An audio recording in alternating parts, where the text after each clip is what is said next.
अपनी परंपरा पर गौरव की अनुभूति होनी चाहिए। और हम भारतीयों को तो और भी गौरव की अनुभूति होनी चाहिए।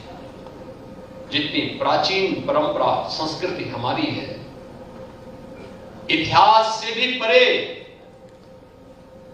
हम लोग हैं। हमको इतिहास के दायरे में कोई कैद नहीं कर सकता। उससे भी आगे जाकर के हजारों करोड़ हजारों वर्षों की एक इतिहास है हमारा, हजारों वर्षों का है। अभी 500 वर्ष का भगवान राम का, अभी तो प्राण प्रतिष्ठा का, पुनर्प्राण प्रतिष्ठा का कार्यक्रम अयोध्या में संपन्न हुआ।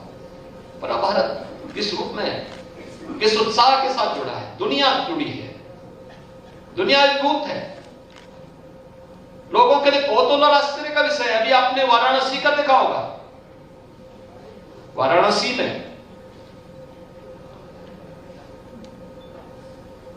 काशी विश्वनाथ धाम में, ज्ञानवापी में ईएसआई की रिपोर्ट सामने आ रही है। ईएसआई की रिपोर्ट क्या बताती है? बहुत कुछ आपके सामने उदाहरण प्रस्तुत करता है।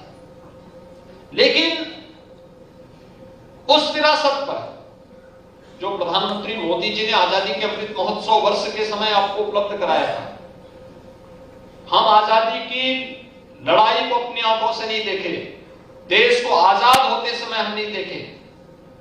लेकिन जब देश अपनी आजादी का अमृत महोत्सव मना रहा था, हर घर तिरंगा के माध्यम से हम इस महोत्सव में सहभागी बने थे, क्योंकि हमारे पूर्वजों ने लड़ाई की।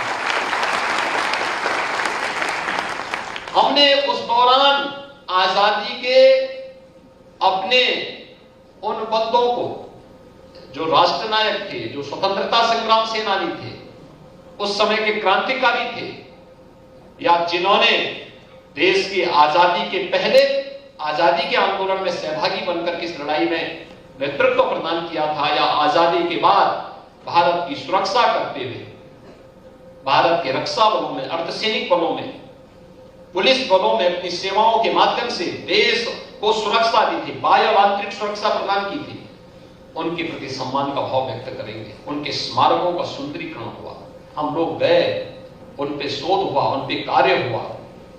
ये चीजें उस समय प्रारंभ हुई। तो विरासत पर गौरव की अनुभूति कर रहा है।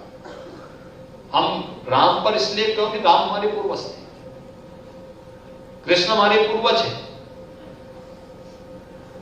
ये केवल हमारी आस्था नहीं, हमारी विरासत भी है। और हम उस परंपरा पर गौरव की अनुभूति करते हैं।